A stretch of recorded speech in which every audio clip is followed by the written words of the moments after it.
أعوذ بالله من الشيطان الرجيم بسم الله الرحمن الرحيم Assalamu alaikum wa rahmatullahi wa barakatuh.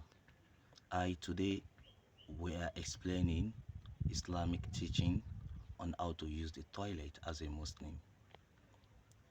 I would like to let you know that Islam is a perfect religion for you and me and for every soul out there. So be happy that you are a Muslim. Why is that? Because Islam teaches a perfect way of living our lives on a daily basis. Islam guides you on how to be a successful person as a human being. With Islam, you surely attain paradise on the day of judgment when you follow the teaching of the Quran and the teaching of our noble prophet Muhammad sallallahu alaihi wasallam. And one of the reasons why you have to be obedient to Islamic teaching is what we are here today for. Did you know that toilet, or better still you call it bathroom, is a living place for all evil spirits? Or better still, let me put it this way: wherever there is a dirt, wherever there is pollution, is a place for evil spirits to enjoy themselves, to stay, to sleep, to gather about. And evil spirit, we call it jinn in Arabic language. Jinn, jinn. Allah talks about them in Surah An-Nas, min sharril min al-jinnati wan-nas, jinn. So that is it. Now, the jinns, they are so powerful over human beings. They can manipulate our bodies. They can orchestrate our lives. And they are so intimate with humans. And obviously, when we go to toilet, for some reasons, we go naked. Maybe you want to take our bath, or you want to defecate, or you want to urinate. So in the toilet, we take off our clothes, and this allows the jinns to see our bodies. So if they are tempted with what they see, that is our body, they try to manipulate the body, and they try to take over our body. That is why you see some people sometimes they act abnormal, and they are not mad, because jinn has orchestrated and manipulated their body. So they are so powerful. Allah talks about them in a whole chapter in the Quran, even named the surah, the chapter after them, Surah al-Jinn, and also talks about them in Surah An-Nas, as you know already. So this makes it more mandatory, compulsory for you as a Muslim boy, Muslim girl, to know the etiquette of Islam on how to use the toilet to prevent and protect yourself from the arms of the jinn, the evil spirit. So here today we start with the first one. Number one, wear shoes and sandal when going to the toilet. Before you go into the toilet, you have to wear something. You must not go into the toilet barefooted. Either you wear your slippers, your sandal. If there is none, you have to wear your shoes. You just have to avoid going into the toilet with your bare foot.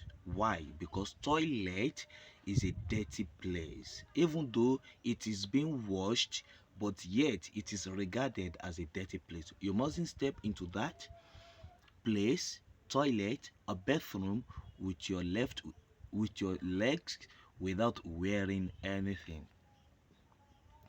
Number two, remove anything that has the name of Allah Ta'ala on it before entering the toilet. Why going into the toilet when you intend to go into the toilet?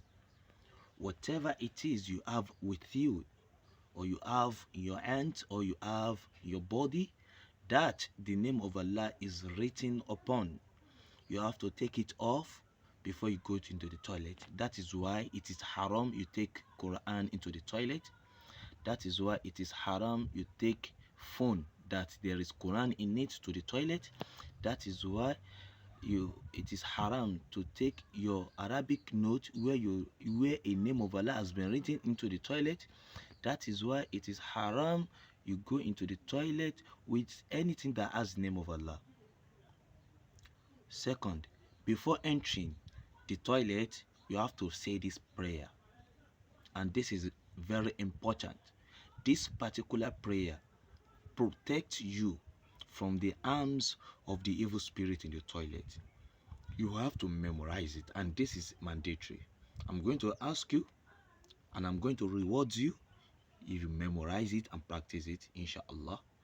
But if you fail to do so, to memorize and work with it, and I'm still going to, I'm not going to reward, but something shall be done.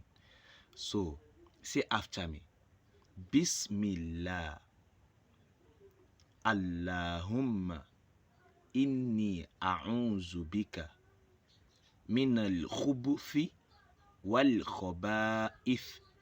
Again, Bismillah, Allahumma inni a'udhu bika min al-khubuthi wal khaba'ith. Once again, Bismillah, Allahumma inni a'udhu bika min al-khubuthi wal khaba'ith.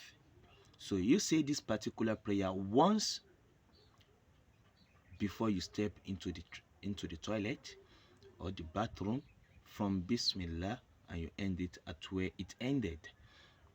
So that is a prayer, and that is the meaning. In the name of Allah, O Allah, I seek refuge with you from all offensive, wicked things, male and female devils. Can you see? This is a powerful prayer.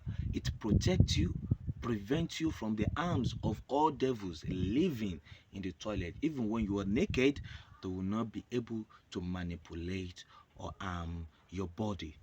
You see the essential why you have to know this prayer. Alhamdulillah. So the fifth etiquette, after you done saying the prayer, then enter with the left foot. You enter the toilet with your left foot. I believe you must have been doing this on set. Number 6, do not stand and urinate. You do not stand, especially as a girl. If you want to urinate, you have to bend down, so down to the floor. But better still, when you're using a closet, make sure you sit and make sure that your private part is covered enough.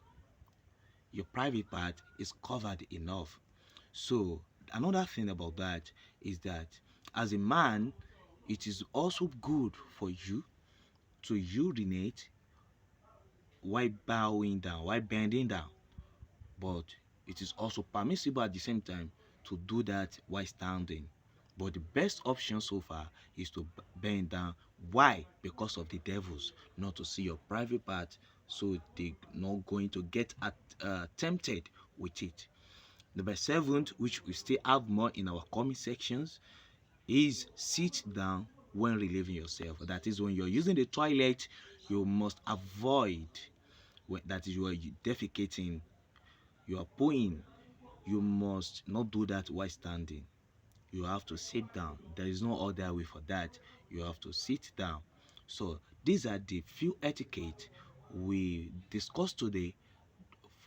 So in the next class, we're going to continue with the remaining. But before I go, When you go through all this, if you think all through about what I just said in this video, you're going to realize that Islam is a perfect religion. It talks and teaches how to live our life to be a successful Muslim in this life. And you can see that why shouldn't you love Prophet Muhammad? Why should you not love Prophet Muhammad sallallahu alaihi wasallam? He's a good prophet. It talks about everything because he loves us as well. He loves us and did not leave this earth without explaining everything concerning our lives as a Muslim. So it's your right to love Prophet Muhammad sallallahu alaihi wasallam. It is your right to follow his teachings, and it is also your right to be adherence to Islamic teaching from the Quran and the teaching of the Quran and the teaching of the Prophet Muhammad sallallahu alaihi wasallam. Lastly, do not forget that the devils stay in the toilet. They stay in the bathroom to avoid their harms, to avoid their evils. You have to say the prayer before you step into the toilet. And once you say that, you step into the toilet with your left foot. Once again, I repeat the prayer. Bismillah, Allahumma inni a'udhu bika min al-khubuthi wal khaba'ith. Allah, Bismillah, Allahumma inni a'udhu bika min al-khubuthi wal khaba'ith. Assalamu alaikum wa rahmatullahi wa barakatuh.